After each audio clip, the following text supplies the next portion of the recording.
Nous allons continuer notre pensée sur ce que nous avons débuté tout au long de la semaine, notamment la préparation d'un consacré de Dieu.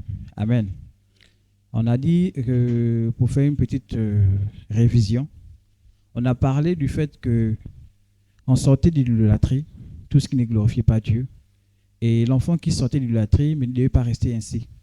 Il était appelé à maintenant se consacrer à Dieu. Parce qu'avant, c'est comme si on était consacré aux démons, c'est-à-dire consacré aux choses du monde, à faire les choses du monde, à servir le monde. Mais on a compris que de là, il fallait sortir. Maintenant, on abandonne ça pour servir maintenant qui? Dieu. Amen. Et justement, dans le service pour Dieu, il y a une autre étape avant d'arriver au service.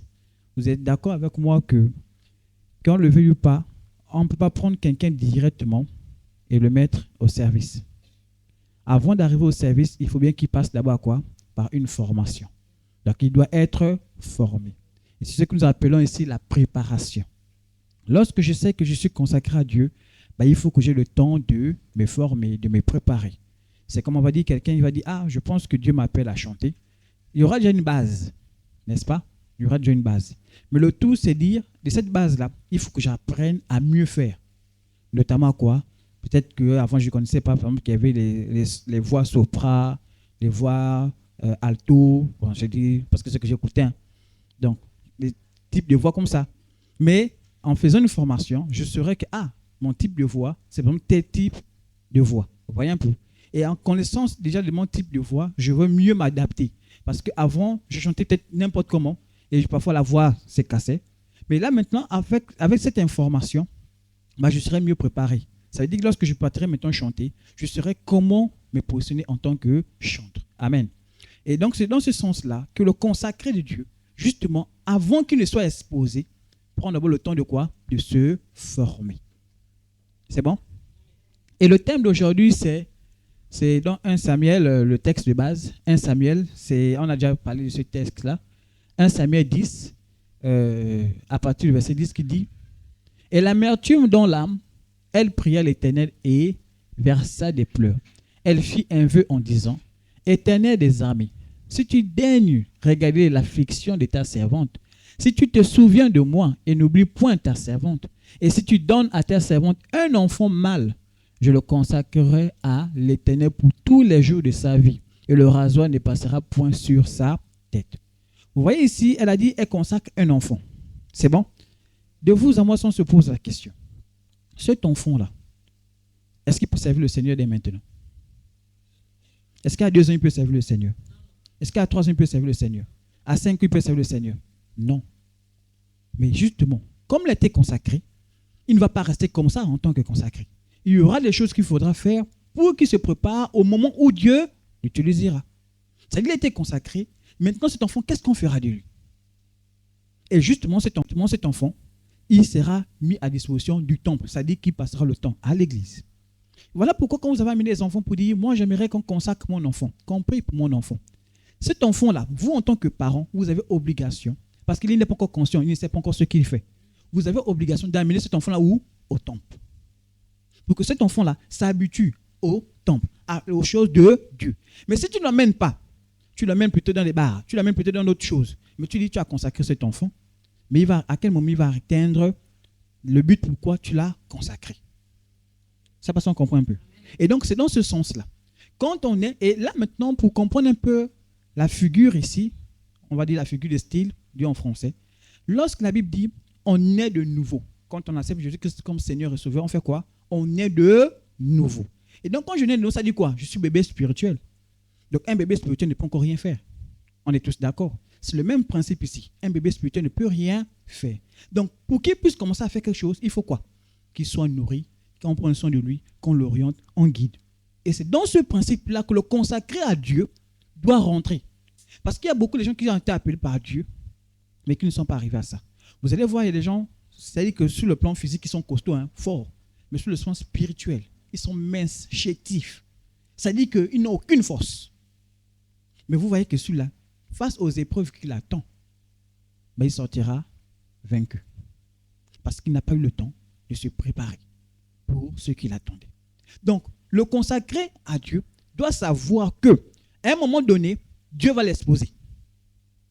Dieu va te mettre à une épreuve, un niveau d'épreuve qui t'attend. Mais si tu n'as pas le temps de te préparer, en conséquence, tu n'arriveras pas. Tu ne pourras pas tenir. Voilà pourquoi la Bible dit, il y a tellement des élus, il y a tellement. C'est-à-dire, il y a tellement d'appelés, mais il y a peu d'élus. C'est-à-dire, ceux qui ont été appelés n'ont pas pu arriver à être élus. C'est-à-dire qu'à la fin, on ne les a pas choisis parce qu'on a dit, tu n'es pas prêt. Et vous, au moins, on est quand même d'accord à ça. Que quelqu'un, le combat arrive, tu regardes, il a passé son temps à dormir, manger. Mais le combat arrive, tu as dit non, mieux reste. Je préfère aller prendre quelqu'un d'autre. Et c'est le même principe. Voilà pourquoi vous allez voir des chrétiens. Vous allez voir, certains sont plus forts que d'autres.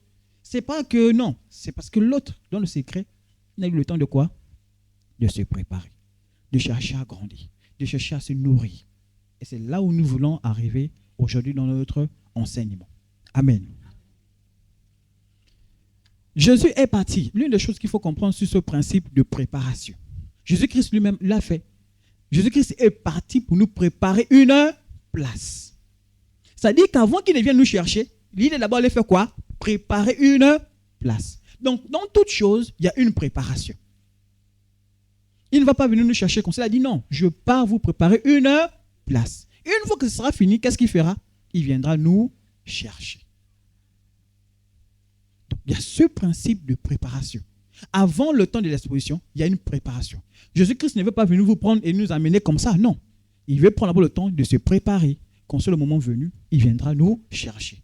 Jean 14, verset 3 nous dit, « Lorsque je m'en serai allé et que je vous aurai préparé une place, je reviendrai et je vous prendrai avec moi afin que là où je suis, vous soyez aussi. » C'est bon?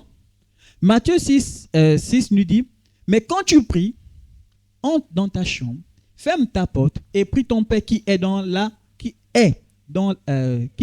dans le lieu secret, et ton Père qui voit dans le secret te le rendra. » C'est là où on dit la préparation. Vous savez, celui qui est consacré à Dieu, même si c'est qu'il a été appelé, il ne s'expose pas tout de suite comme ça, boum. Non, il prend le temps de se préparer. Beaucoup ont commis cette erreur. Dès qu'ils ont vu la paix de Dieu, ils ont cherché tout de suite à s'exposer. Mais ils ont regardé la suite, ils ont chuté. Pourquoi? Parce qu'ils n'ont pas eu le temps de se préparer. Certains tombent même dans des choses qui ne glorifient plus Dieu. Là où tu retournes maintenant dans l'idolâtrie, on a dit qu'on sort, toi tu retournes encore à l'intérieur. Voilà pourquoi certains pasteurs ils sont devenus comme des féticheurs. Parce qu'ils n'ont pas eu le temps de se préparer, ils n'ont pas eu le temps d'attendre le temps que Dieu avait prévu pour eux. Parce que oui, il y a ça. Le consacré se prépare, tout en sachant que Dieu, à un moment venu, va dire, c'est le moment pour toi. Et on verra des exemples de ceux-là qui ont été appelés à Dieu, qui ont eu le temps de se préparer. Et au moment venu, ils ont eu de telles responsabilités que, s'ils n'avaient pas le temps de se préparer correctement, ils ne devaient même pas être choisis. Et s'il avait été choisi, il ne devait pas tenir. Amen. Donc, c'est important pour nous en tant qu'enfants de Dieu. Lorsque Dieu m'a appelé, et ça, je me rappelle aussi, c'est un témoignage que j'ai vu. C'était à l'USTM. C'était, on l'appelle collègue, donc le collègue de la même génération. Lui, il avait eu un songe. Et son songe disait, en fait, dans le songe, il voyait des choses avec Dieu. Dieu montrait des choses. Et dès qu'il a vu ça, il a bien commencé, vraiment, il a bien commencé. Moi, je pense qu'il a mal fini.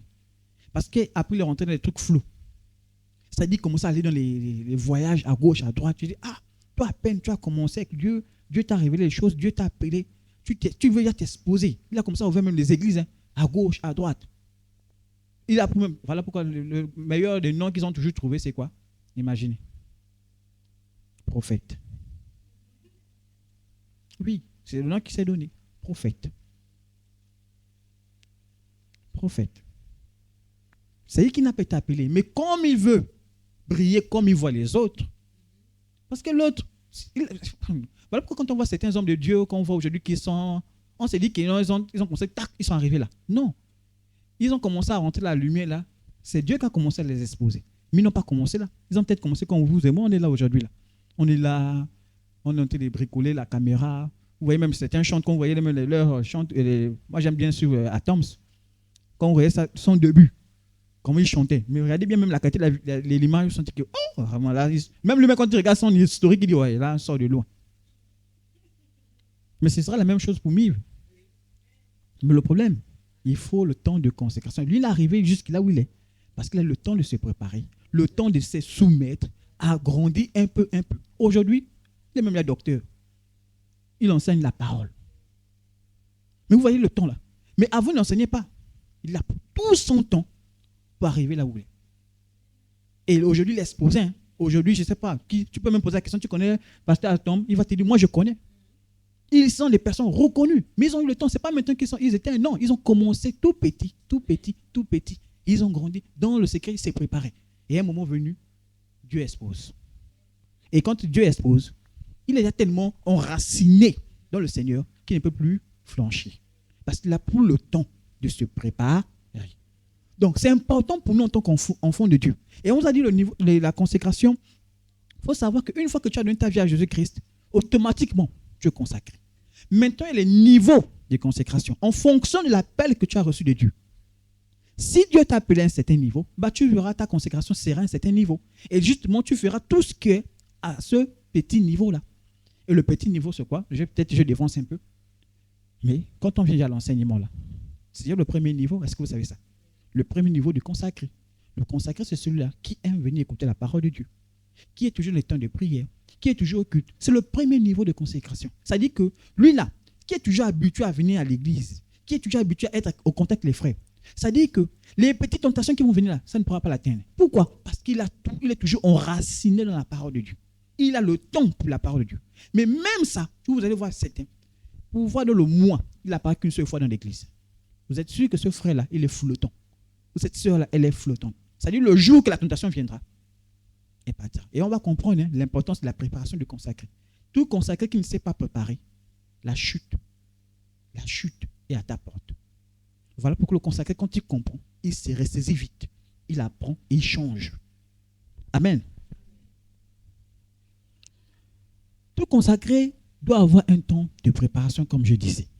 Amos 4, verset 12 nous dit: c'est pourquoi je traiterai de la même manière, Israël, puisque je te traiterai de la même manière, prépare-toi à la rencontre de ton Dieu, ô Israël.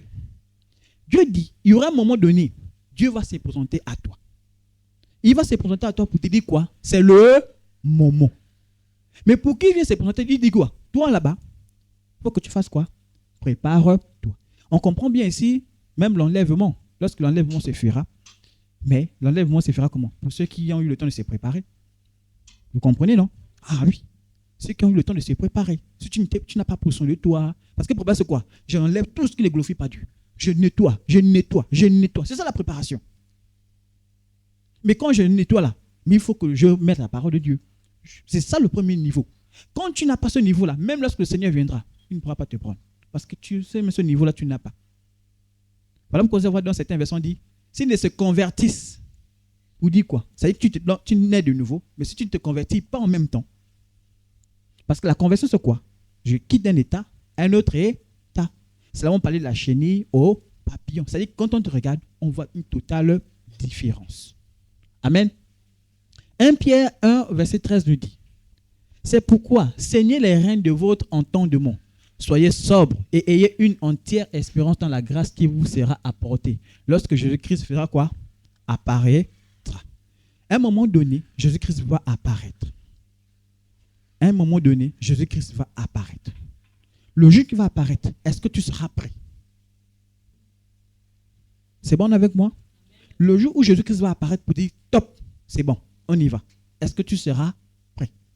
Parce qu'il va apparaître pour te dire, là, ce qui est bien avec Jésus, c'est qu'il va apparaître avant qu'il t'envoie en mission. Il va aussi apparaître au moment où il va te dire, c'est le moment. Oui, à un moment donné, le signal. Je vous ai dit que même ce signal, c'est comme à la trompette. Lorsqu'on dit, à un moment donné, quand le Seigneur viendra, à un moment donné, tu ne sauras pas. Mais c'est à un moment donné. Boum, les élus sont enlevés. Mais toi aussi, pour l'appel que le Seigneur t'a prévu, ça va venir, tu ne vas pas savoir. Hein. Ça va venir, boum. C'est pour dire simplement, aujourd'hui, par exemple, moi, je vais beaucoup plus parler de moi parce que c'est pour prendre un témoignage un peu plus réel. C'est bon? Lorsque on a commencé avec Papa Isis, quand je dis à Papa Isis que moi, je pense que Dieu m'appelle au pastorat. Je n'avais pas encore dit ça à quelqu'un. On me voit seulement juste comme un ancien de l'église. J'étais d'abord diacre, après ancien. C'est bon? On me voyait simplement comme ça. Et j'étais bien. Mais j'ai commencé à enseigner. Mais la vocation, à quel moment j'ai commencé à enclencher que pasteur? Ce n'était pas moi. Ce n'était pas quelque chose que je voulais. Au contraire, même je voulais être dans le secret à cet instant encore. Mais à cause du ministère, des papiers qu'on demandait, tout de suite, j'étais quoi? Exposé. On a dit, bon, tu es obligé de montrer maintenant que tu es appelé au pastorat. J'aurais aimé être dans le coin de les parler. Ça veut dire quoi? Imaginez tout d'un coup, une église s'ouvre là-bas, une cellule s'ouvre. On va mettre qui? Peut-être c'est toi. Tu n'as pas dit, mais je ne suis pas encore prêt. Je n'ai pas encore eu le temps de méditer. Je n'ai pas eu le temps de prier. Mais pendant que tu t'es assis à l'église, tu faisais quoi? Pendant que tu étais à la maison, tu faisais quoi? Tu as peut-être eu le temps. Tu es arrivé à l'église, ça fait 2 ans, 3 ans. Tu faisais quoi pendant ce temps? Tu attendais quoi? Pour prendre ce temps-là maintenant pour commencer à prier, pour demander des orientations à Dieu. Tu faisais quoi pendant ce temps? Je ne sais pas si vous voyez un peu l'attitude. Ça dit qu'à tout moment, je prendrais même l'exemple encore de la sœur en Christ, Ortiz. Si sa maman me permet de parler. C'est bon? Ah oui. La sœur Ortiz, elle allait en vacances. Là où elle arrive, les gens sont partis en vacances. Soudainement, on cherche quelqu'un plus mature pour expliquer la parole.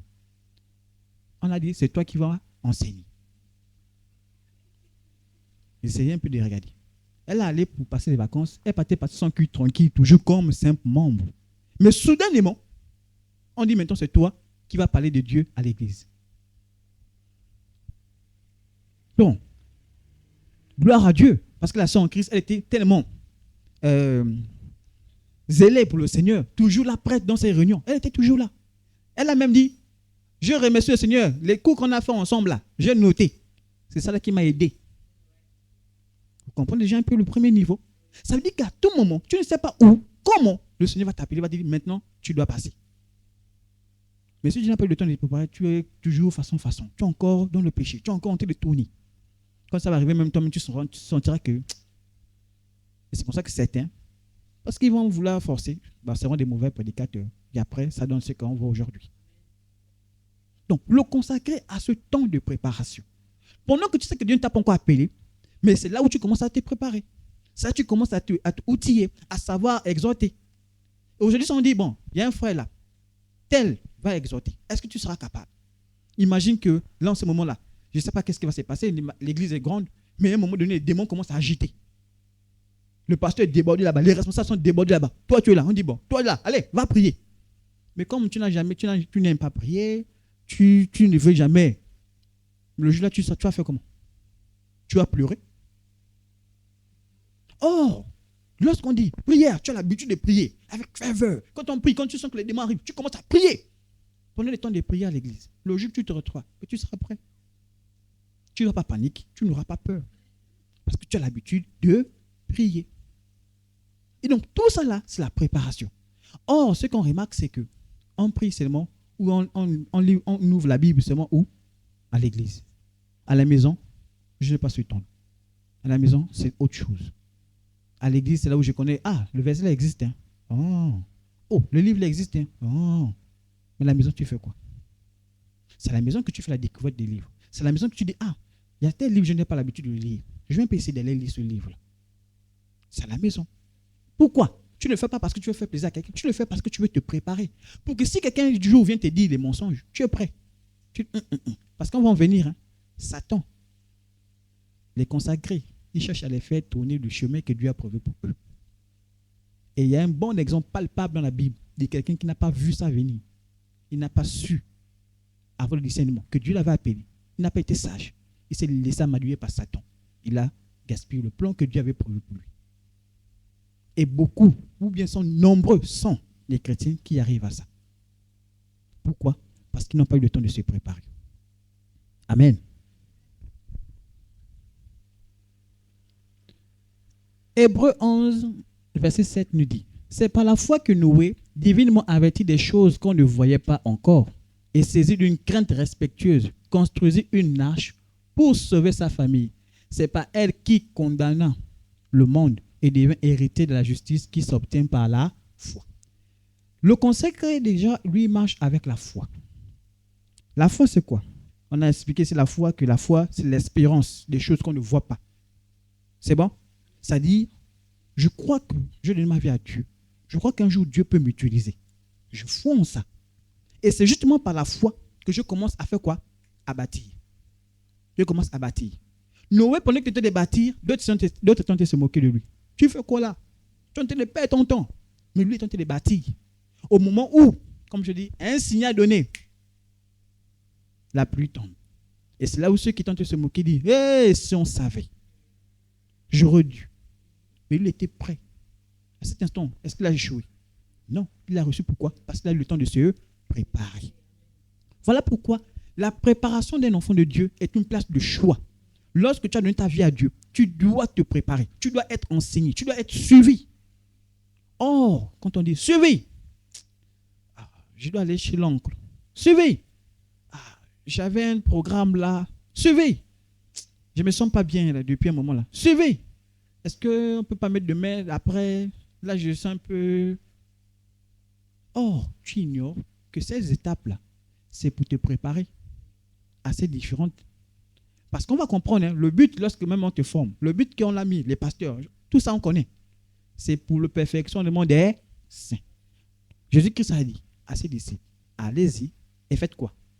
De toutes les nations des disciples. Des disciples. Il a dit à ses apôtres, allez-y. Il veut avoir des... Ce n'est pas les membres qui vont rester là en train de s'asseoir, seulement en train de regarder le pasteur. Pasteur parle, amen, amen, amen, amen. Ce n'est pas ça l'objectif. L'objectif, c'est que demain, vous, comme moi, on puisse aller prêcher l'évangile à quelqu'un. C'est-à-dire qu'à partir de, je ne sais pas où le Seigneur va t'appeler, tu puisses gagner des âmes au Seigneur. Et à partir de toi, tu puisses faire aussi des disciples. Voilà pourquoi. C'est ça hypocrite de dire, l'évangile est venu à moi et ça s'arrête à moi. Non, c'est venu à toi. Ça doit passer. Et ça doit toucher d'autres personnes. Amen. Donc, c'est ça l'enfant de Dieu. Quand tu es consacré, tu as conscience de ça. Que Dieu va t'utiliser, pas pour ta beauté, pas pour que tu deviennes riche, populaire. Ce n'est pas ça le but. Le but, c'est pour que tu gagnes des âmes, que tu fasses des disciples. Voilà pourquoi, pour devenir disciple, eux, avant de devenir disciples, qu'est-ce qu'ils ont fait? Ils ont été formés par Jésus. Ils ont eu le temps. Ils n'ont pas commencé. Eux, leur ministère, ils n'ont pas commencé. Boum, ils étaient là-bas avec Jésus. Jésus dit, bon, exercice pratique, allez-y un peu chasser les démons. Allez-y. C'était ça l'exercice. Il partit de oh, Seigneur, ça, même les démons ils sont soumis en ton nom. Oh, pourquoi? Ils sont allés tester, ils sont revenus. Et après, ils disaient, attention, même s'ils sont soumis, attention, que votre nom soit inscrit dans le livre de vie. Veillez toujours à ça. C'est ça l'enseignement.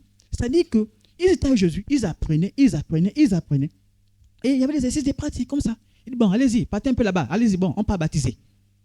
Qui baptisait? On dit, regardez la Bible, ce n'est pas Jésus qui se baptisait seul. On dit, les fidèles augmentaient. Mais ce n'est pas Jésus-Christ qui baptisait seul. Il baptisait avec ses disciples. Et après, il leur a dit, bon, vous, maintenant, c'est venu. C'est votre tour. Allez-y maintenant faire d'autres disciples. Il va à un moment donné, tu ne seras plus dans la formation. Tu ne seras plus, on sera plus longtemps de prendre soin de toi. Tu seras maintenant maître de toi-même. Mais tu dois aller faire quoi? Le message qu'on t'a donné au préalable. Aller faire des disciples. Voilà pourquoi on dit, même le culte familial, le but c'est quoi? C'est que dans ta maison, les enfants qui sont à l'intérieur soient disciples de Jésus. Comme tu as dit, mes enfants sont consacrés. Tu les amènes ici, on a prié. Je ne sais pas combien de temps on a même prié dans cette année-là. On a prié pour les enfants. On a beaucoup prié pour les enfants. Pourquoi? Si chacun venait dire, même les bébés, on a venu dire, tenez, priez. Parce que vous avez conscience que, en priant pour cet enfant-là, il va servir qui? Le Seigneur. Maintenant, à la maison, ça ne s'arrête pas. Voilà pourquoi je disais, pour être aussi un bon pasteur de la maison, si toi, pasteur de la maison, tu ne viens pas à l'église, les temps des prières, tu n'es jamais présent, dans le mois, on te voit qu'une seule fois, à quel moment vas-tu enseigner tes enfants? Tu auras quoi pour leur donner? Tu n'auras pas. Toi-même, tu seras flottant. Or, quand tu reçois, voilà pourquoi c'est une chose, frères et sœurs en Christ, c'est quelque chose qu'on doit se battre tous ensemble. Quand tu reçois quelque chose de Dieu, tu sens que c'est bon. Partage. Ne garde pas pour toi. Tu as un voisin, tu as une voisine. Dis voisine, j'ai reçu quelque chose de bon. J'aimerais partager ça avec toi. C'est là où on commence le consacré. C'est ça la mission du consacré. Il a reçu. Il ne veut pas rester seul, disciple de Jésus-Christ. Il partage à son voisin. Mais nous, chrétiens, on peut voir quelqu'un, il part en enfer. C'est son problème. Chacun est libre. Chacun, le salut est personnel. C'est là où on utilise les versets bibliques déjà. Le salut est personnel pour se défendre dans la bêtise. Oh non, l'enfant de Dieu, c'est celui qui voit quelqu'un en danger. Tu vois son enfant, qui dit à l'enfant la vérité. Là où tu es là, l'enfer t'attend. Si tu continues comme ça là, tu n'es pas un consacré de Dieu. Ce que tu fais là, c'est le péché. Voilà pourquoi, ici, on ne va pas s'arrêter de dire péché. Tu es dans la fornication, on te dira, tu es dans la fornication. Tu veux fuir, fuis. Mais on te dira ça tout le temps. Pourquoi? Parce qu'on veut que tu sortes de là et tu deviennes un disciple. Amen. Et à travers ton témoignage, d'autres voudront être sauvés, se soumettre à Dieu. Parce qu'ils ont dit, tel aujourd'hui sert le Seigneur. Tel aujourd'hui était avec nous, est sorti. Regardez sa vie a changé. Elle honore le Seigneur. Et à partir de toi, d'autres vont se sauver. Donc, d'autres seront sauvés. Mais c'est ça la vie de consacré. Amen. Job 11, verset 13 dit, pour toi, dirige ton cœur. Donc, la disposition, comme je disais, la disposition du consacré pour être formé. Oui, parce qu'il faut être formé. Comment peut-on former quelqu'un qui n'est pas disponible? Ce sera difficile, non? Parce que je peux prendre quelqu'un et dire, viens. Ce sera, on ne va pas se mentir. Lorsque c'est forcé, même quand tu viendras, tu ne seras pas disposé. C'est-à-dire que tout ce qu'on fera, spirituellement, tu as mis les cales. Parce que quand on enseigne, ce n'est pas le physique. Ce n'est pas pour te dire que demain tu vas travailler. Ce n'est pas ça. Quand on enseigne, c'est sur le plan spirituel. Pour que tu comprennes les choses spirituelles. Mais pour comprendre les choses spirituelles, parfois on t'explique ça sur les choses terrestres. Mais si quelqu'un, même s'il il vient, mais dans son cœur il n'est pas disposé, tout ce qu'on fait là ne servira à rien. Parce que le meilleur des enseignants, c'est qui? C'est le Saint-Esprit. Quand tu viens, tu n'es pas disposé, tu mets une barrière à qui? Au Saint-Esprit. Parce que celui qui va te convaincre, celui qui va mieux t'expliquer ce qu'il est en train de te dire. Parce que moi, je peux te dire des paroles, mais si tu n'es pas disponible au Saint-Esprit, tu ne comprendras rien du tout. Parce que celui qui va te convaincre, celui qui va te dire, ce qui dit la voix, c'est comme il faut comprendre ça. Parce que je peux parler les mots, mais la compréhension, le Saint-Esprit te le donnera. On dit quoi? Il donne quoi? Il donne quoi? L'intelligence, non? Il donne l'intelligence. Quand tu as le Saint-Esprit, il renouvelle ton intelligence. C'est-à-dire que ta manière de comprendre, il renouvelle. Mais si tu n'es pas disposé, tu as bloqué le renouvellement de l'intelligence. Ça veut dire que tu seras borné sur ce que tu as, toi, selon toi, ce que tu dis qui est correct. C'est-à-dire si, comme moi je vous ai dit moi au début, mes principes c'était quoi? Un homme, quelqu'un peut avoir 2 femmes. Mais j'ai pris ça où? Dans la Bible. Parce que dans la Bible, j'ai vu des hommes qui avaient 2 femmes. Et je suis resté borné là-dessus. Mais à un moment donné, j'ai dit, je m'ouvre un peu au Seigneur. Seigneur, parle-moi un peu. Moi, voici comment je pensais. Toi, qu'est-ce que tu penses? Et il m'a éclairé. Il m'a dit, non, tu te trompes. Ça là, ce n'est pas moi qui a demandé ça. Je n'ai jamais mis les choses comme tu vois là. Moi, j'ai dit, l'homme qui dira son père et sa mère s'attachera à une seule femme. Le reste que tu vois là, c'est le désordre des hommes. Tellement ils ont durci leur cœur. Après, on est obligé de dire quoi? Mais ce n'est pas ce que moi je veux. Ce n'est pas ce que moi je veux. Dieu ne veut pas ça. Aujourd'hui, vous voyez, regardez, on ne va pas se voiler la face. Regardez un peu la souffrance aujourd'hui que le monde a. Même nos soeurs parfois sont dans des situations compliquées. Compliquées. Parce qu'aujourd'hui, on va connaître d'abord quelqu'un, après on est là-bas, il n'y a pas d'assurance. Mais pourquoi? C'est le désordre que le monde a imposé. Aujourd'hui même, vous allez voir, quand tu dis un chrétien, je suis, moi j'attends le mariage. On te regarde, tu es normal. Est-ce que tu es humain? Tu sors d'où? Mais pourquoi? Parce qu'on a normalisé ce qui n'est pas normal. Et on a entendu ça, ce qui n'est pas normal, on a été normalisé. Voilà pourquoi je dis nos enfants, il faut les enseigner. Parce que si vous ne les enseignez pas, le monde va les enseigner des choses pour les faire comprendre que c'est normal. C'est normal que quelqu'un peut marcher de manière dénudée. On va dire que c'est normal. Vous voyez un peu? Nous, on a grandi à cette époque où les femmes mettaient les longs vêtements. Quand on te voit avec les habits sexy, on dit, c'est pas normal. Mais aujourd'hui, eux n'ont pas grandi comme nous. Ils ont grandi dans un monde où le monde marche avec les sexy. Mais qui va les faire comprendre que ce n'est pas normal? Mais c'est nos parents. Amen. Et donc, quand tu veux voir tes enfants arriver à cette dimension où ils servent le Seigneur, tu les as consacrés. Mais il faut que tu passes le temps à les enseigner. Tu passes le temps à les éduquer selon le Seigneur. À un moment, tu t'arrêtes, tu dis, assieds-toi, entretien. Toi, qu'est-ce que tu envisages faire pour le Seigneur? Aujourd'hui, tu es chez moi, je loue le Seigneur. Toi, qu'est-ce que tu dois? Et là, qu'est-ce que tu veux être le Seigneur? Et tu l'expliques. Vous savez, Il n'y a pas plus beau quand un père parle avec son enfant de tout cœur. Vous savez, souvent on se dit que les enfants sont... Non. Moi, j'ai apprécié souvent quand je voyais mon père venir vers moi, il me parlait, il me dit, Justine, moi j'aimerais que tu réussisses. Ça me faisait chaud. Quand j'ai raté même la moyenne, quand j'ai amené à mon père les mauvaises moyennes, j'ai dit, papa, tiens. Il me blâmait, mais après il me parlait de tout cœur. Il me dit, je n'apprécie pas. Je vous assure que le prochain devoir qui arrive, la note monte. Pourquoi? Parce qu'il m'a parlé de tout cœur, il m'a conseillé. Il m'a parlé comme un père parle à son fils. Et je me suis battu. Pourquoi? Parce que je veux l'honorer. Mais il y a un enfant, là il y a moyen, tu le laisses dans son coin. Tu ne prends jamais le temps de dire, viens, asseyez-nous un peu. On va un peu parler entre hommes. Viens une fille, viens un peu, on va un peu parler. Vous parlez, vous conseillez. Pourquoi? Parce que vous ne voulez pas qu'ils arrivent à ce qu'on voit aujourd'hui. Vous dites, non, mon enfant est consacré à Dieu. Il doit servir le Seigneur. Et pour qu'il serve le Seigneur, mais il faut qu'il soit formé. Il faut qu'il prenne les bons principes.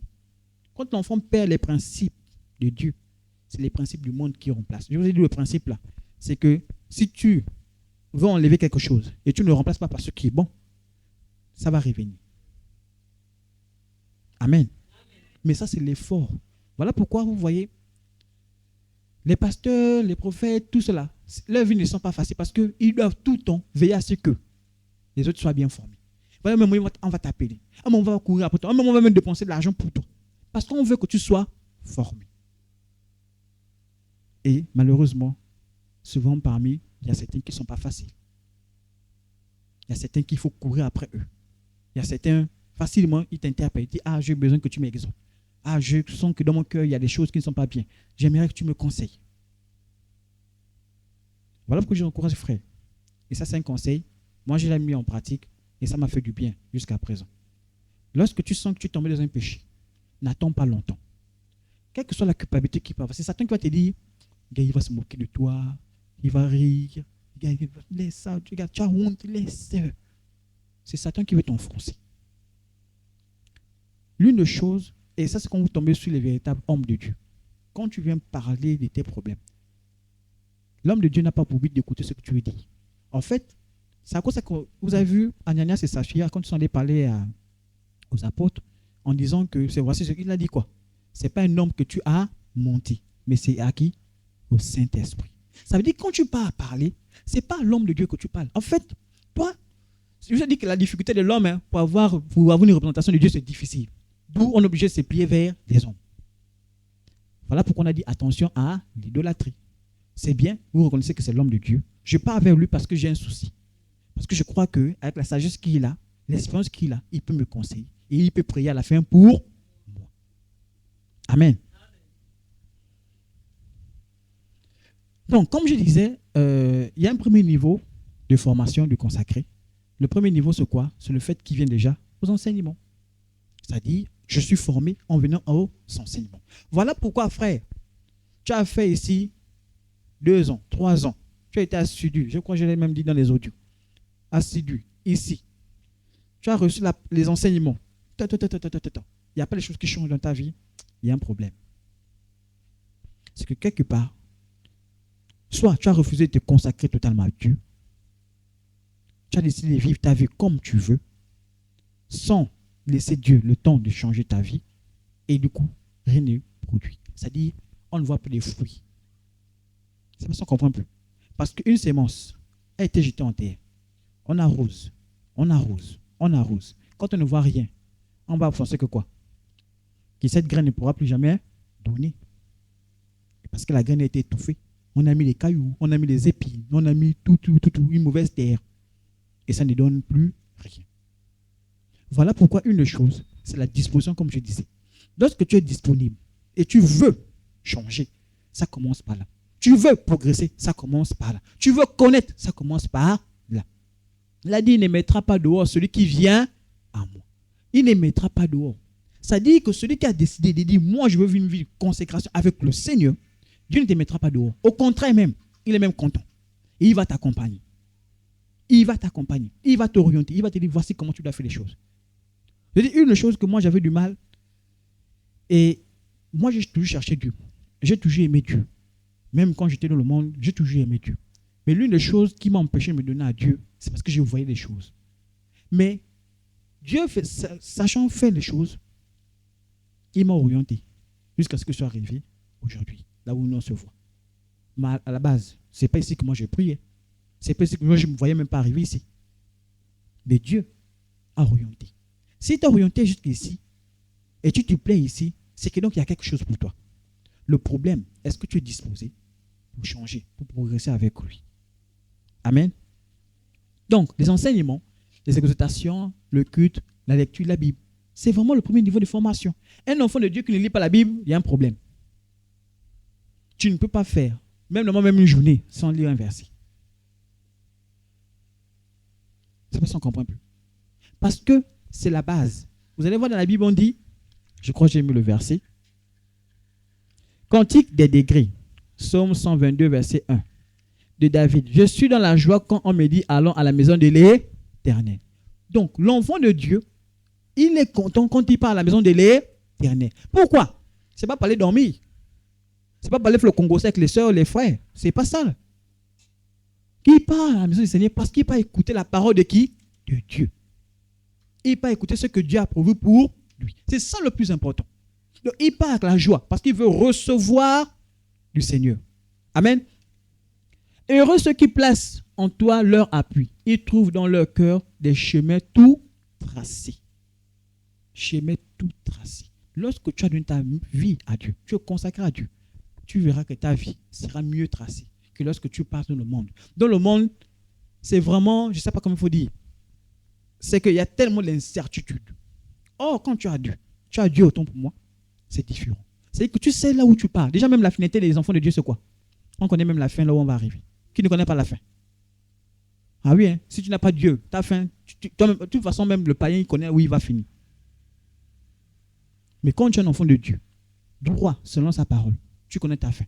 Tu connais que toi, c'est au ciel. C'est ça la fin de l'enfant. Donc, c'est tracé.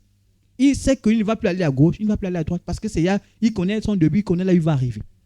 Et ce qu'il doit faire, c'est se battre pour rester sur le chemin qui mène vers... Le chemin, c'est qui? Jésus. Le chemin, c'est Jésus. Tu dois tout faire pour rester concentré sur Jésus. En restant concentré sur Jésus, tu vas arriver. Je crois au début, je vous ai même mis un dessin là, d'un monsieur qui avait pris ses bagages. Attendez, je reviens un peu. Voilà. Vous voyez un peu? C'est-à-dire, lui, il suit Jésus. Il n'est pas parti. Il a pris ses bagages et il suit. Et c'est ça l'enfant de Dieu. Voilà pourquoi, attention, c'est là où on a parlé de l'idolâtrie, ceux qui voient les hommes à la place de Jésus. Ce n'est pas l'homme qui va t'amener. C'est pas l'homme n'est pas mort pour toi. C'est Jésus-Christ qui est mort pour toi. Donc, toi, la personne que tu suis, c'est Jésus. Le pasteur, c'est celui-là que Dieu a mis en place pour t'aider, pour t'encourager. Vous savez, quand tu cours là, tu es essoufflé, non? Tu trouves la motivation de qui? Quelqu'un va me dire, t'inquiète, allez, continue, ne t'arrête pas, hein. Allez, vas-y. Parfois, ma femme me parle beaucoup de l'histoire du pèlerin, c'est ça, non? Hein? C'est le pèlerin, non? Voilà. Qui rencontre évangéliste et puis qui là? Voilà, chrétien pèlerin. Mais c'est quoi? C'est une histoire d'un monsieur qui doit aller quelque part. Lui, il reçoit des conseils, il dit, ne pas comme ça, ne fais pas ça, ne mange pas ça. Si tu vois quelqu'un comme ça, fuis. C'est la même chose d'un enfant de Dieu. Un consacré à Dieu aura justement ces personnes qui vont arriver. Amen. Et c'est à toi de faire très attention. Je vous dis qu'on verra. Je vais laisser les témoignages palpables à la fin pour que chacun prenne conscience de qu'est-ce qu'est la mission d'un consacré et là où un consacré est attendu.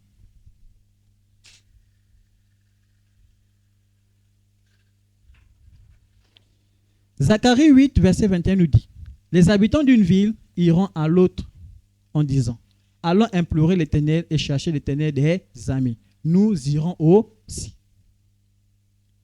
Voilà. Amen. Donc, en tant qu'enfant de Dieu, le premier niveau de formation, parce que là où nous sommes là. Voilà pourquoi on appelle ça enseignement.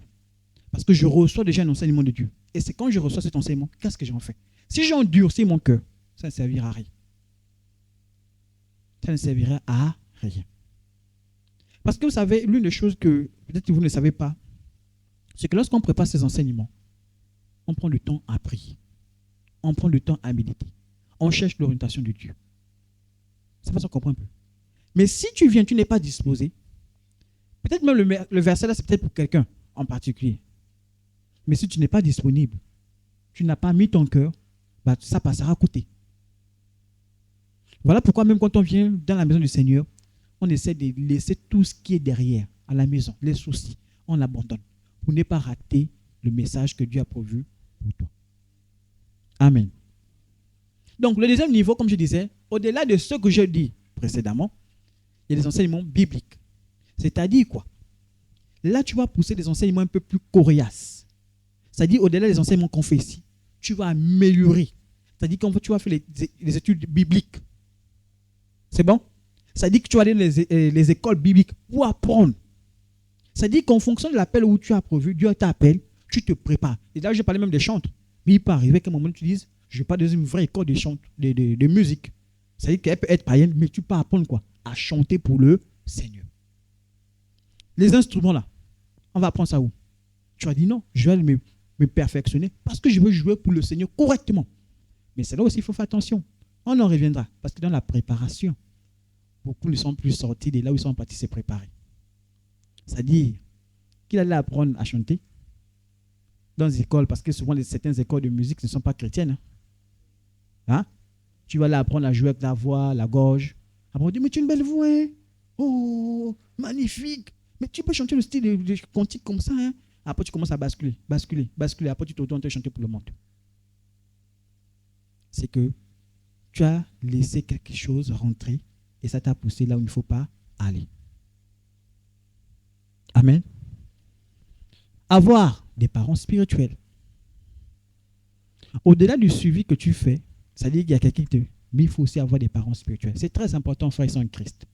Vous savez, l'avantage d'un parent spirituel, je dis quoi? Lorsqu'on est dans sa vie avec Christ, on fait quoi? On est deux. Donc on est bébé spirituel. Et comme tu es bébé spirituel, il faut quelqu'un qui te nourrisse. Il faut quelqu'un qui prenne soin de toi. Il faut quelqu'un qui te lave même encore un peu. Vous voyez un peu, non?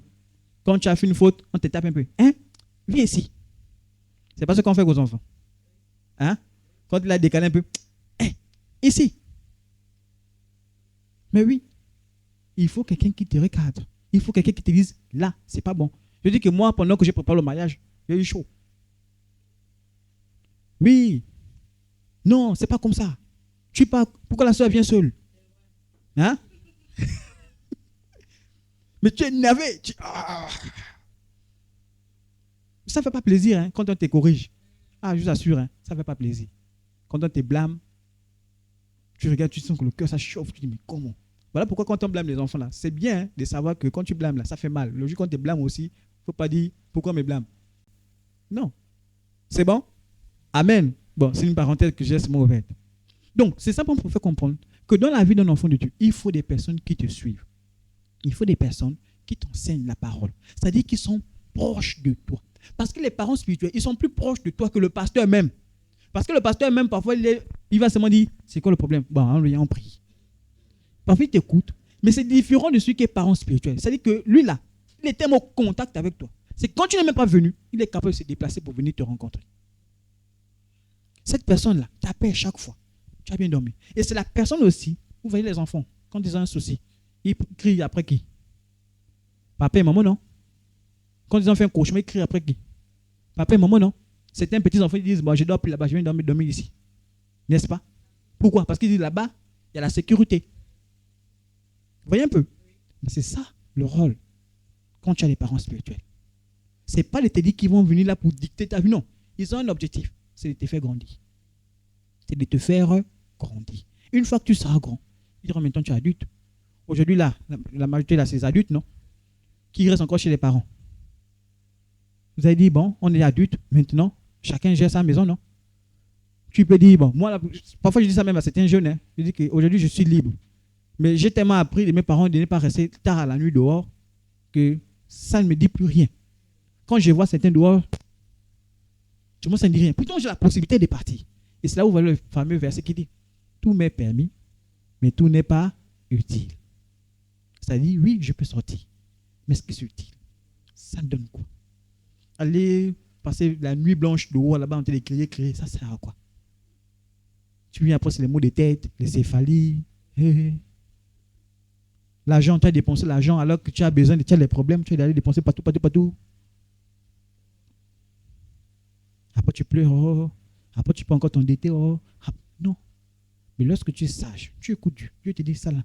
Voilà pourquoi vous voyez même Dieu va te dire, le content de... Bon, tu as 100 000. Contente-toi de manger ce qui coûte, qui est dans 100 000 là. Il n'est pas pour delà de ce qui est au-dessus de 100 000. Pourquoi? Parce que tu ne peux pas chercher là-bas, c'est d'autres problèmes que tu vas ajouter. Après, tu vas aller prendre une dette. Et aujourd'hui encore, les gens ils sont méchants. Hein? Moi, j'ai vu des endroits où on dit prêt avec intérêt de 50%.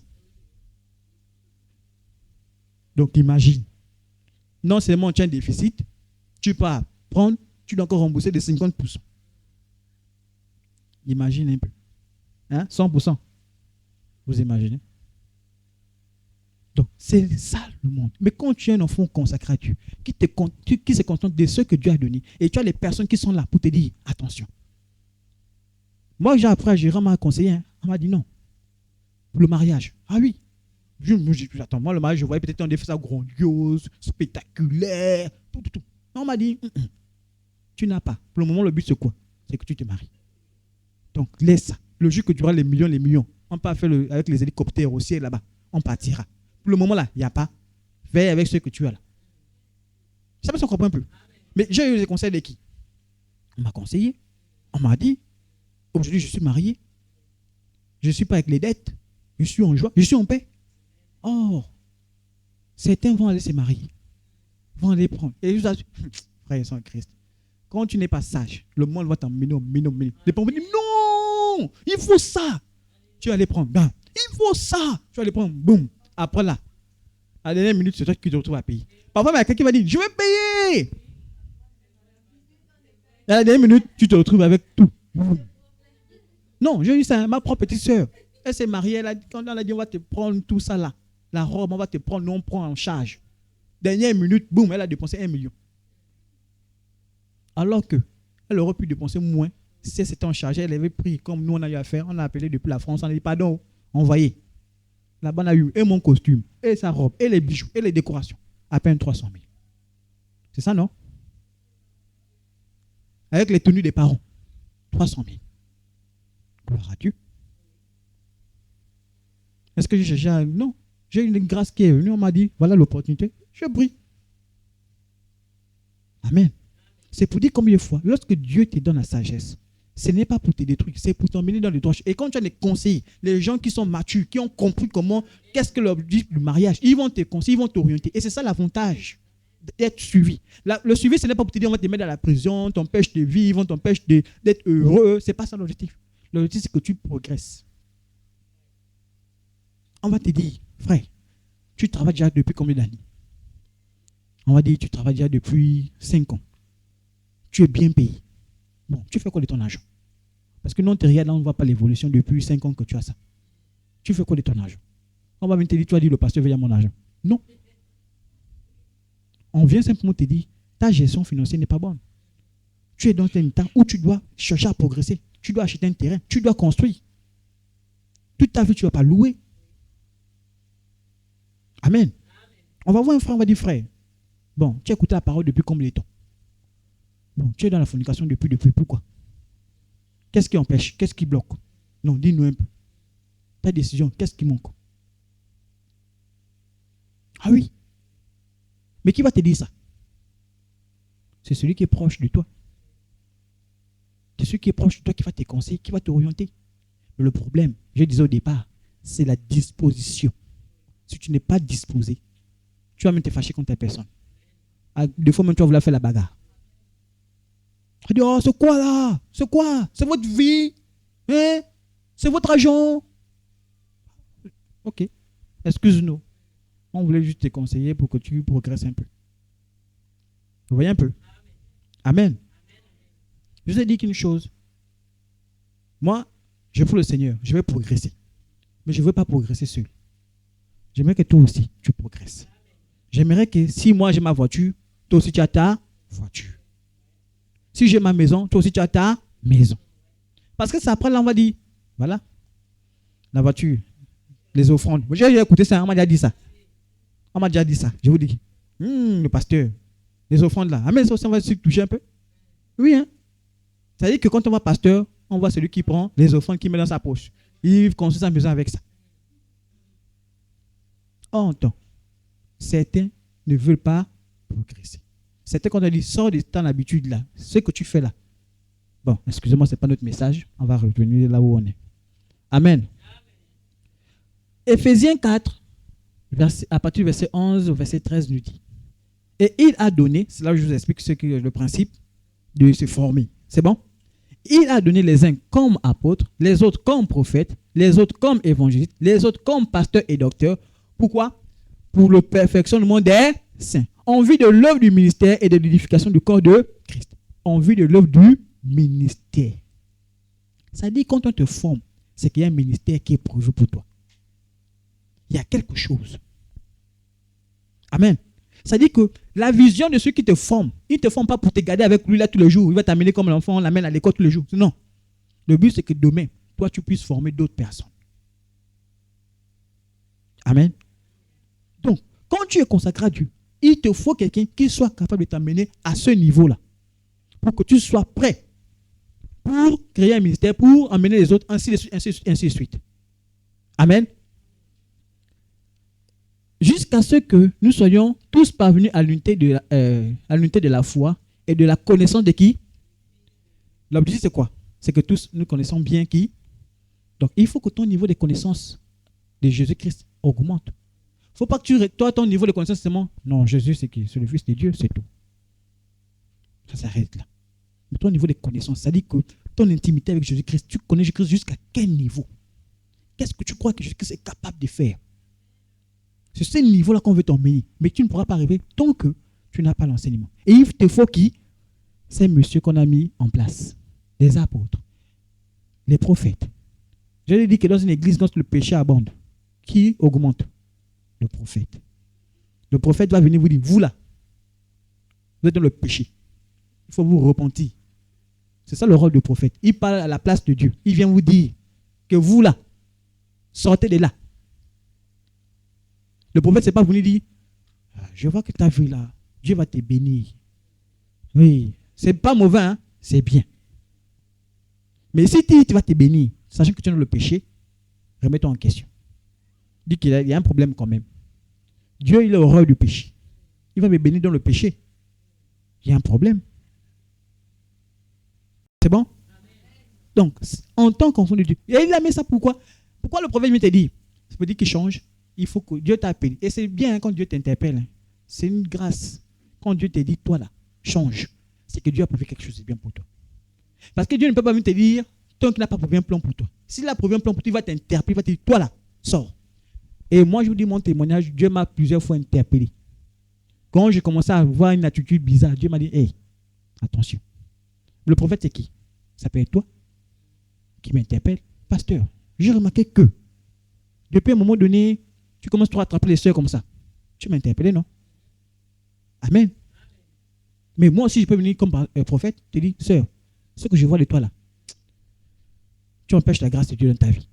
Attention. C'est bon? Donc, ils sont là pour que nous puissions grandir avec le Seigneur. Donc, à chaque fois que tu vas marcher, on va te dire, frère, attention à ta vie là. Vraiment, ta façon de gérer les choses, il ne faut pas tomber là-dedans. Fuis ça. On te conseille, on t'oriente, on te guide. On va te donner des enseignements plus aiguisés encore. Et en fonction de ton niveau de consécration, tu vas rencontrer plus de personnes qui vont t'enseigner, qui vont te former, ainsi de suite. C'est bon? À l'état d'homme fait à la mesure de la stature parfaite de...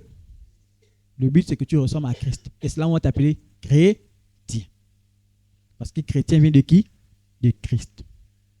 Parce qu'il faut que tu ressembles à Christ. Il faut que quand on regarde, on dit, tu ressembles à Christ. Et c'est comme ça qu'on leur a dit, vous ressemblez un peu, vous marchez un peu comme celui-là, Christ. Vous voyez un peu, comme Jésus-Christ. Donc vous êtes des chrétiens.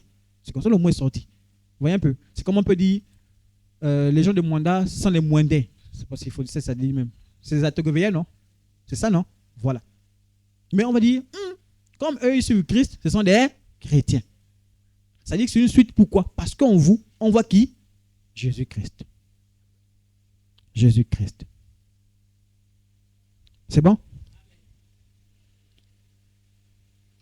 Psaume 119, verset 104 nous dit, par tes ordonnances, je deviens intelligent. Aussi, je hais toute voix de mensonge. Ta parole est une lampe à mes pieds et une lumière sur mon sentier. Je hais toute voie de mensonge. Le consacré, il n'aime pas ce qui est dans le mensonge. Il fuit tout ce qui est dans le mensonge.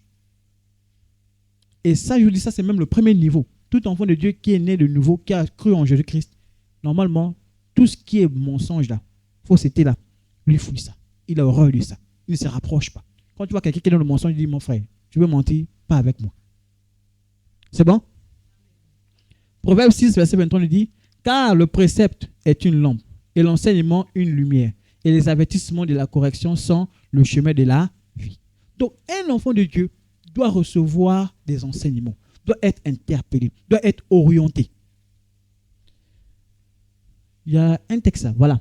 L'importance, comme je disais, l'importance d'avoir des parents spirituels. On va lire juste des versets, hein, pour que vous compreniez. Parce que souvent, le principe des parents spirituels, beaucoup n'ont pas encore bien compris ça. Ils se disent que c'est juste une magouille qu'on a mis. Non, c'est dans la Bible, ça existe. C'est bon? 1 Timothée 1, du verset 1 à 2 lui dit, de la part de Paul, apôtre de Jésus-Christ, par ordre de Dieu, notre Sauveur et du Seigneur Jésus-Christ, notre espérance. À Timothée, mon enfant véritable dans la foi. Que la grâce, la compassion et la paix te soient données de la part de Dieu, notre Père de Jésus-Christ, notre Seigneur. Donc il dit mon enfant dans la foi. Ça veut dire que tu peux être dans la foi l'enfant de quelqu'un. Le but c'est quoi? C'est qu'il t'enseigne à avoir la foi en Jésus, à croire toujours en Dieu. C'est bon? 2 Timothée 2, le verset 1 à 2 nous dit, toi donc, mon enfant, fortifie-toi dans la grâce qui est en Jésus. Il dit, toi tu es mon enfant spirituel, mais il conseille en disant quoi? Fortifie-toi en qui? Est-ce qu'il a dit en lui? En Jésus. Donc, quand tu as un parent spirituel, l'objectif c'est quoi? C'est-à-dire, parfois même, hein, il peut arriver, hein, toi pendant que tu es même chez le parent spirituel, lui a ses problèmes. Mais lui prend le temps même d'écouter tes problèmes. Ah oui, hein? Parfois on se dit que le parent spirituel n'a pas de soucis. Il peut être là même les malades. Mais il va venir se pointer, il va dire, viens, parlons. Lui te conseille. Il prie pour ta santé. Il prie pour que tu sois en bonne santé. Mais lui, pendant chez lui, ça fait mal. Hein? Parfois, il va même la guérison, boum. Quand lui-même pas prier là-bas, il sent que, ah, j'ai prié pour lui, c'est venu. Moi-même, rien. Vous voyez un peu? Mais il est là, prêt, disposé. Donc, le principe de enfant spirituel, ce n'est pas dans un sens où on veut te mettre, c'est les gourous. Là, on parle de gourous. C'est-à-dire que ceux qui manipulent, qui te trimballent à gauche, à droite. Là, il y a autre chose. Le parent spirituel, c'est celui qui a pour objectif de t'emmener vers qui? Le Seigneur. Et il va t'appeler, il va t'enseigner la parole. C'est-à-dire que toi, il va te prendre un peu de manière particulière. Il va lire la Bible avec toi. Il va te dire, lisons un peu le verset là. Qu'est-ce que tu comprends toi-même pas là? Il va t'expliquer. Il va te faire des exercices. Il va dire, bon, aujourd'hui, à partir de ce qu'on a lu là, tu vas un peu parler de Jésus à tes voisins. À partir de ce verset là. Bon, tu vas rentrer à la maison. Tu vas essayer de prier un peu. Le temps de quoi? C'est que tu te prépares dans le secret. On va en venir. Mes enfants pour qui j'éprouve de nouveau la douleur de l'enfantement. Vous voyez un peu? Pour qui j'éprouve quoi? La douleur de l'enfantement. Ça dit qu'on prend l'exemple, un enfant de la foi. Ça dit, parce que c'est pour dire que ce n'est pas facile. Hein? Il y a des enfants pour qui, quand tu as appris pour enseigner la parole, là, ils te dribblent. Tu appelles là. Oui, je vais arriver. Demain matin, il te dribble. Tu dis, mon Dieu. Donc, tu as seulement les mots de tête, tu penses seulement à la personne immédiate. J'aurais pu faire autre chose, mais je suis. Ça fait mal. Mais bon, tu fais comment? C'est l'enfant, non? Tu supportes. Mais c'est pour lui aussi, quelque part, ne soyons pas des enfants durs. Soyons des enfants qui comprennent, qui ont envie de comprendre la parole, non? Quand on veut te parler, tu dis oui, tu écoutes, tu es disponible. Quand on t'appelle l'entretien, c'est toi-même qui viens pour dire, ah, j'ai besoin de conseils, d'orientation, tout ça. Mais c'est bien d'avoir quelqu'un qui te dit, ça là, c'est pas bien. Ça là, c'est bien. Tu sauras que tu es en train de partir sur le bon chemin. Amen. Pourquoi se préparer? C'est là que je viens maintenant. Et on va voir des exemples, 2 exemples que j'ai eu à prendre dans la Bible pour nous faire comprendre un peu le principe de se préparer de la consécration. Se préparer. Bon, le consacré se prépare autant pour moi. Amen. Éphésiens 6, du verset 11 à 18 nous dit, revêtez toutes les armures de Dieu afin de pouvoir tenir ferme contre les ruses du... Comment se révèle cette armure-là? Mais c'est en se consacrant, en prenant le temps de se préparer. Quand tu n'apprends pas à prier, tu n'apprends pas la parole de Dieu, comment vas-tu résister contre les ruses du diable? 1 Corinthiens 12, du verset 1 à 7 nous dit, « Car nous ne luttons pas contre la chair et le sang, mais contre les principautés, contre les pouvoirs, contre les forces de cette Rappelez-vous, dans la Bible, lorsque Satan est venu tenter Jésus, il a dit quoi à Jésus? Il est écrit que. Il connaît la parole, hein? Parfois même mieux que nous. Il est écrit que. Mais il utilise les versets où pour nous piéger. Je vous ai dit que Satan utilise certains versets pour justifier leur péché. Ça dit, mais la Bible dit que buvez un peu de vin. Ils vont s'appuyer sur ça pour boire le vin. Comme il l'a vu dans la Bible, on a dit, tu es malade, bois un peu de vin pour ta santé. Mais on a dit, le verset là, c'est un verset tellement populaire. Et pendant la fête, là, transformez-le en vin, non? Alors, donc buvons. Ça dit que il veut justifier son péché à partir de la Bible. Et c'est comme ça que Satan utilise. Il va venir avec les versets pour t'entraîner. Et c'est comme ça qu'il a fait Jésus. Il a dit non, tu sauteras, les songes vont t'attraper. C'est écrit. Ah bon? Il a dit non, tu ne tenteras point le Seigneur. Ah, il a répondu aussi avec la parole. Mais si tu n'as pas la parole, comment vas-tu contrer? Si tu n'as pas la parole, quelqu'un vient te dire un verset pareil. Comment vas-tu résister? Comment?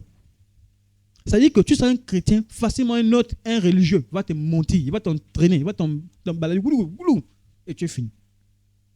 Voilà pourquoi. C'est pour résister quoi? Contre les ruses du... C'est pas Satan qui va venir, hein. C'est un homme qui viendra pour te tenter. Il viendra te dire, hey, toi là, tu es chrétien, non? Mais toi aussi, on peut se faire la fête. Tu es chrétien, non? Oh, toi aussi. Nous tous sommes des chrétiens, on peut s'amuser. Apprends pas la prière, on dit pardon. Ah bien. C'est comme ça que Satan va jouer avec toi. Il va te dire, non, tu sais, on est fidèle. Tu sais, non, on est fidèle. Voilà, le Seigneur sait qu'on est fidèle. Pour le moment, c'est difficile, il n'y a pas l'argent. On est fidèle. Tu es dans le mensonge. Tu vas aller en enfer.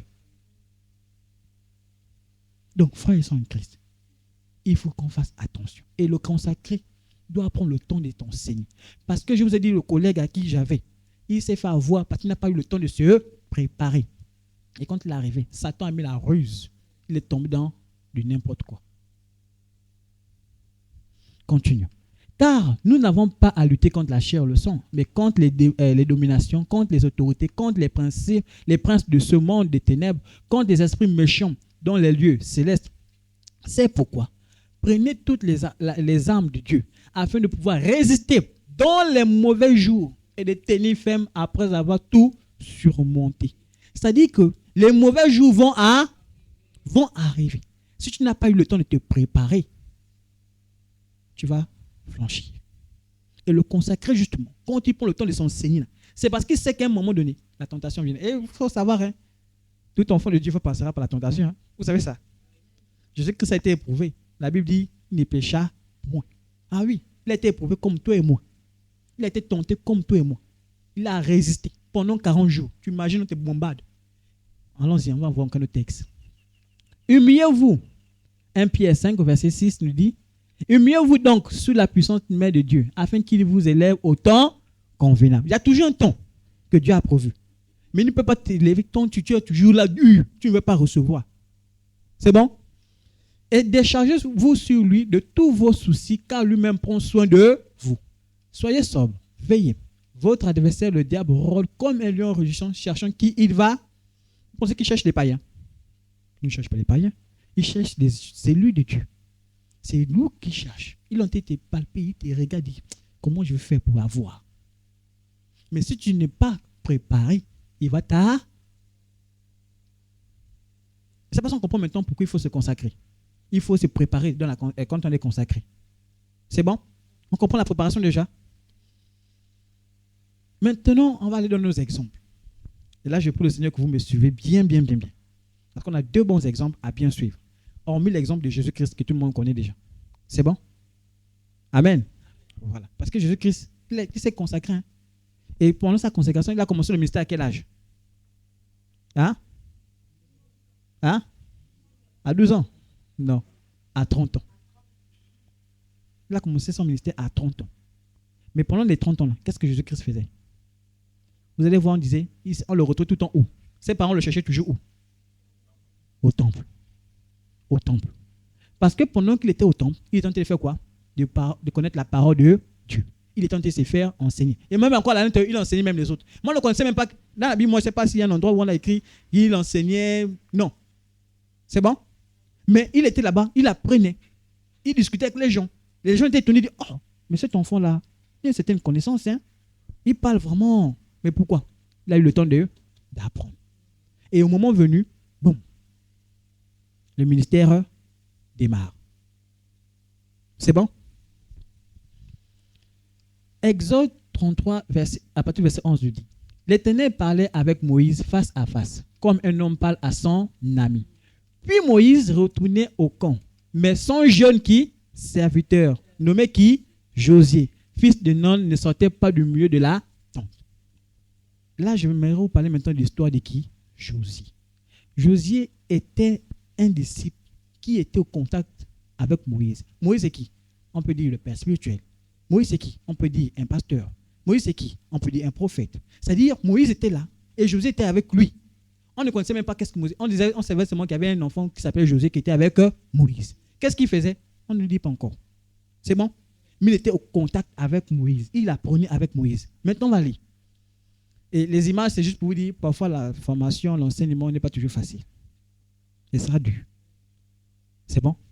Il faudra se donner le temps. Il faudra chercher. C'est bon? Voilà pourquoi j'ai mis seulement ces images pour nous faire comprendre que ce ne sera pas toujours facile.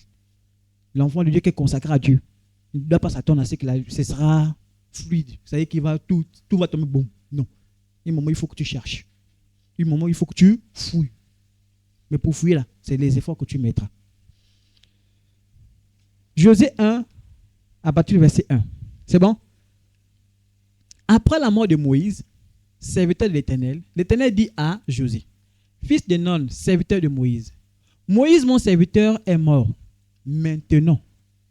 Ah, le mot maintenant là. C'est bon? Ça dit que, voici, c'est venu ton tour. Je vous ai parlé de la sœur Ortiz qui est arrivée à Libreville. On a dit maintenant. Tu es arrivé, non? Hein? Lifuta, c'est Lifuta. Ah, tu es arrivé maintenant là. Parle-nous de Dieu. Tout ce que tu as emmagasiné depuis que tu connais la Bible, dis-nous ça maintenant ici. C'est bon? Lève-toi, passe ce Jourdain, toi et tout ce peuple, pour entrer dans le pays que je donne aux enfants d'Israël. Regardez la responsabilité qu'on donne. La responsabilité qui était à Moïse. On dit maintenant, c'est toi qui prends cette responsabilité. Vous imaginez? Une responsabilité. Même Moïse n'a pas pu amener. C'est maintenant à lui qu'on donne la responsabilité. Tout lieu que fleura la plante de votre pied, je vous le donne, comme je l'ai dit à Moïse. Vous aurez pour territoire depuis le désert et le Liban, jusqu'au grand fleuve, le fleuve de l'Euphrate, tout le pays des Étiens, et jusqu'à la grande mer vers le soleil couchant. Donc il dit, maintenant là, voici ce que tu dois faire. Voici ce que tu dois faire. Il va arriver à un moment donné, la mission que Dieu a prévue pour toi, il va te dire, maintenant, passe, commence la mission. Maintenant, continue la suite. Nul ne tiendra devant toi tant que tu vivras. Je serai avec toi, comme j'ai été avec Moïse.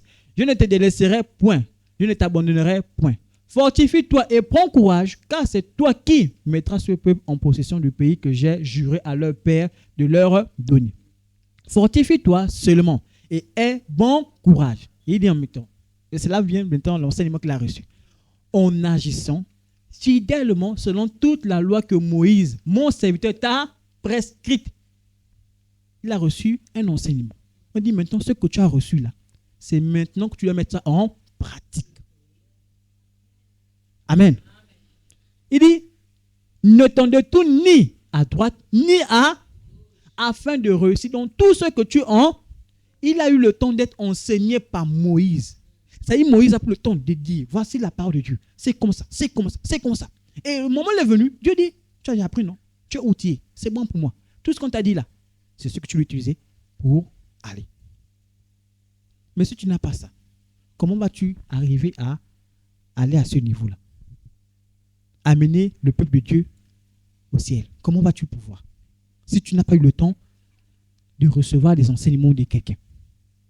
Tu n'as pas eu le temps de garder la parole qu'on t'a donnée.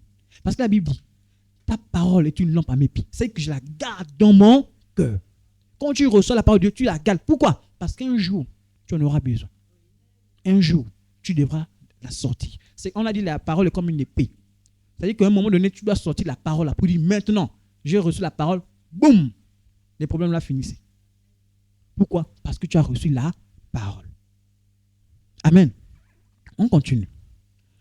Et il dit encore, au verset 8, que ce livre de la loi ne s'éloigne point de ta... La parole que tu reçois, elle doit rester avec toi. Le consacrer quand tu reçois. Voilà pourquoi il faut méditer tout le temps la parole. Il peut arriver que peut-être tu montes le verset, mais tu dois te rappeler qu'est-ce qu'on disait dans ces versets-là. Voilà pourquoi tous les jours on dit l'enfant de Dieu doit lire la parole, doit lire. Ce n'est pas pour faire le buzz, non. Il doit lire pour un jour s'en servir. Mais dites-le, jour et... On n'a pas dit seulement mercredi, non? Hein? Jour et nuit. Donc ça dit quoi? Tous les jours.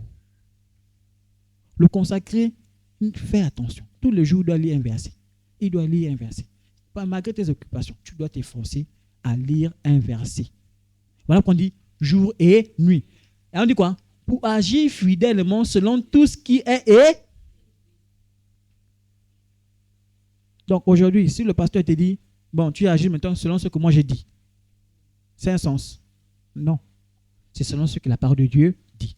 Car c'est alors, et c'est là que Dieu ajoute, et c'est là c'est magnifique, et Dieu dit, quand tu vas faire ça, qu'est-ce que tu vas voir maintenant dans ta vie? Car c'est alors que tu auras du succès dans tout ce que tu vas faire va commencer à marcher. Pourquoi?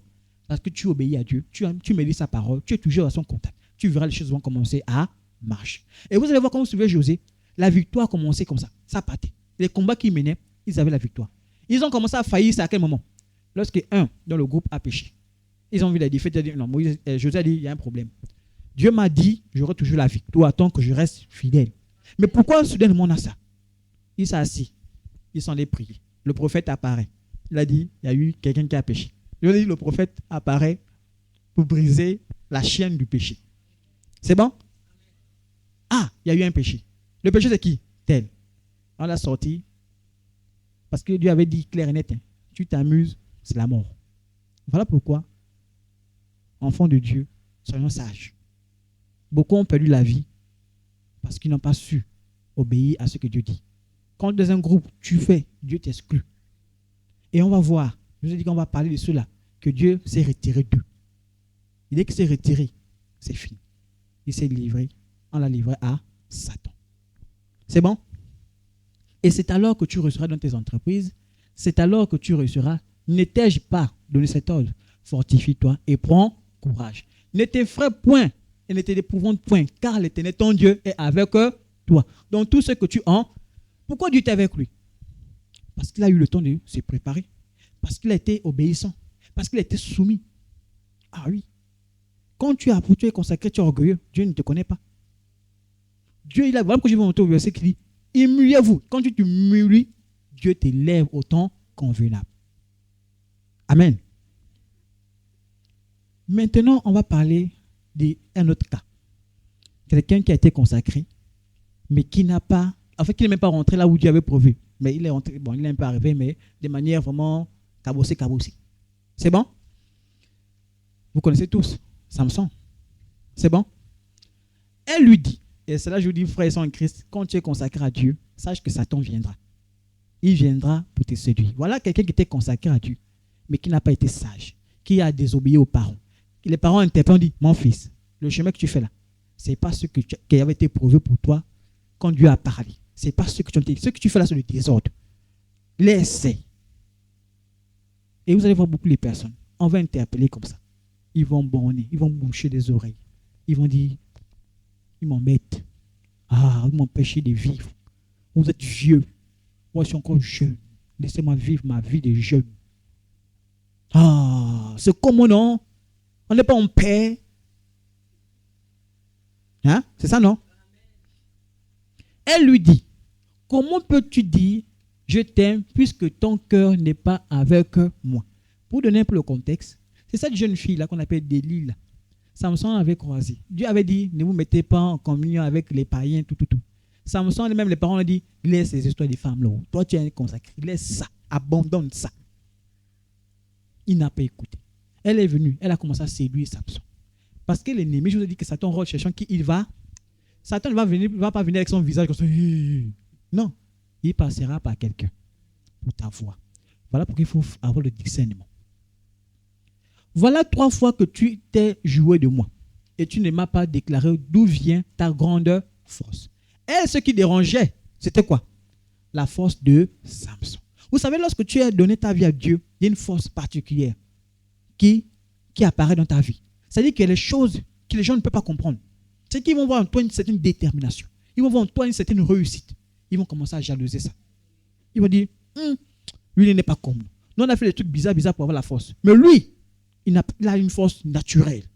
C'est que ça n'a pas de conséquences. Voilà pourquoi la Bible dit, la bénédiction de Dieu n'est sur qu'un chagrin. Oui, quand Dieu te bénit, il n'y a pas de chagrin. Tu ne vas pas pleurer. Pourquoi depuis que j'ai eu ça, les problèmes, il n'y a pas ça avec Dieu. C'est bon? Comme elle était chaque jour à quoi? À le et à l'importuner. Et c'est là où Satan viendra. Sœurs en Christ, je m'adresse beaucoup à vous. Bon, je sais que là, il y a les sœurs, mais je m'adresse encore aux sœurs, même si vous êtes mère. Il va arriver un moment donné, il y a des hommes qui viendront insister. Ils vont venir, comme on dit, ils vont te draguer. Ils vont insister. La drague, ils ne vont jamais faire ça en une seule fois. Il va insister aujourd'hui, demain, après-demain. Il va faire que revenir.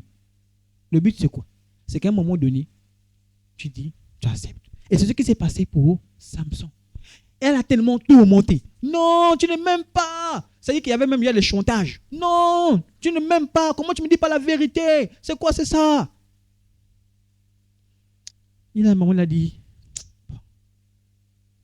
je vais un peu faire plaisir. Est-ce que j'ai le choix? Je vais faire plaisir. Mais n'oublie pas que c'est un piège. Voilà pourquoi, frère, ne faites rien pour faire plaisir à un homme. La seule personne qu'on fait plaisir, c'est Dieu. Même si ton mari te dit, faisons comme ça. Tu dis, mon frère, à cause de Dieu, ça, je ne fais pas. Parce que ce que tu as envie de faire là, devant Dieu, c'est le péché. Si tu fais pour faire plaisir, je vais te donner le témoignage d'un monsieur qui est tombé comme ça, un pasteur qui avait l'onction, qui avait tout. Les démons cherchaient ces monsieur. Une sœur est venue maquiller, parce que ce n'est pas une vraie sœur, l'envoûter, à vouloir coucher avec lui. Mais au dernier moment, où il devait fuir, au lieu de fuir comme Joseph l'a fait, après les accusations peuvent venir comme elles veulent. Il est venu, il a dit, à cause de ma personnalité, il s'est mis avec cette personne. On s'est mis avec cette personne. La personne, il a flanché, non? Allait travailler tout ce qu'il a donné, il est mort. C'est un homme de Dieu puissant, que les démons craignaient. Ils ont dit, waouh, victoire, victoire, on a réussi à battre ce gars-là. Pourquoi? Parce que quand tu veux honorer ta personnalité, tu arrives à ça. Et il a voulu honorer la femme. Par ces instances, son âme impatienta à la mort. Il lui ouvrit son cœur. Il a dit, bon, ok, je vais enfin te dire mon secret. Il lui dit, le rasoir n'a point passé sur ma tête parce que je suis consacré à Dieu. Il a dit tout son secret. Il a déballé. Dès le ventre de ma mère, il a dit, moi je suis un consacré à Dieu. Ça là, ça ne doit pas partir. Ça doit rester comme ça. Et vous savez, il y a des promesses que Dieu a approuvées avec vous. Il y a des grâces qui sont là. C'est à cause de ça que souvent la Bible nous dit même de rester dans le secret. Parce que vous allez voir, il y a des gens qui cherchent à chaque fois à nuire les enfants de Dieu. Et on dit quoi? Si j'étais rasé, ma force m'abandonnerait. Je deviendrais faible et je serais comme tout autre homme. En fait, Samson, il y avait 3 choses qu'on avait interdites. Le sexe, la boisson et raser les cheveux. Il avait banni des 2 là. Il ne restait qu'un seul qui le maintenait en vie. Il a encore donné le secret du dernier. Delilah, voyant qu'il lui avait ouvert tout son cœur, envoya appeler les princes des Philistins et leur fit dire, montez cette fois, car il m'a ouvert tout son cœur. Vous avez le piège? Et les princes des Philistins montèrent vers elle et apportèrent l'argent dans leurs mains. Elle l'endormit sous ses genoux. Et ayant appelé un homme, elle rasa les 7 tresses de la tête de Samson et commença ainsi à le dompter. Il perdit quoi? Sa force. C'est-à-dire la grâce que Dieu avait mise sur lui. Il a perdu. Elle dit alors, les Philistins sont sur toi, Samson.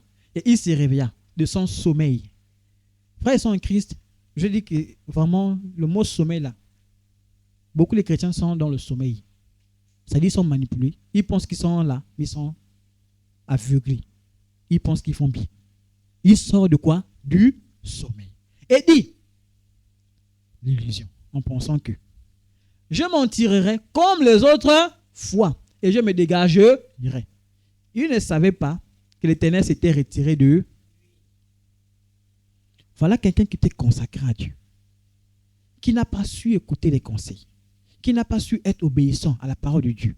Quand Dieu disait, ça c'est pas bien. Les parents sont venus dire, toi là, ce que tu fais là, ce n'est pas bien. Il n'a pas su écouter. Il a ouvert son cœur à qui? Au païen. Il a ouvert son cœur à qui? Au diable. Mais qu'est-ce que le diable est venu faire à la fin? Et le message c'est quoi? La Bible dit quoi? Satan rôle cherchant qui il va dévorer. Satan rôle cherchant qui il va dévorer. Les Philistins saisirent et lui crevèrent quoi? Les yeux.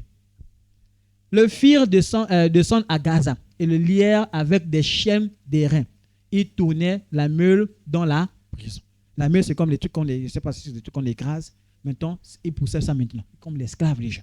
Quelqu'un qui était à la gloire se retrouve où? Tout en bas. Un consacré qui avait été appelé à Dieu. Il n'était pas encore rentré dans le plan que Dieu avait pour lui. Il n'était pas encore rentré. Ça dit que ce sont les grâces qui l'accompagnaient déjà. Quand on vous dit, la Bible dit, voici les miracles qui accompagneront ceux-là qui rentrent. Ça dit, il y avait des grâces qui l'accompagnaient. Il n'était pas encore rentré, mais il y avait des grâces qui l'accompagnaient déjà. Parce que le plan que Dieu avait prévu, c'était de libérer en fait le peuple des Philistins en question. Parce que les Philistins dérangeaient le peuple de Dieu. Donc lui, on l'avait mis en place. Pour que, parce que les Philistins avaient peur de lui. Hein. Ah oui. Ça veut dire quand Satan sait que lui là, il va nous déranger, ils vont tout faire pour t'éliminer. Il n'y a que toi-même qui vas penser que non. Ils vont tout faire pour t'éliminer. Et donc le consacré, il fait très attention à lui. Et justement, c'est ce qui est arrivé. Il a fini comment? D'une mauvaise manière. Beaucoup de chrétiens finissent là. Je vous ai parlé la dernière fois d'un témoignage d'une jeune sœur qui s'est mariée à un pasteur. Elle s'est mariée à un pasteur. En fait, voilà pourquoi il ne faut pas faire les choses forcées. Vous comprenez, non? On te parle de Jésus, on te dit sors du péché. Tu crois que tu vas sortir du péché, tu te mets avec la personne que tu as choisie. Mais nous, on te dit, de préférence, un frère, une sœur. Tu as choisi.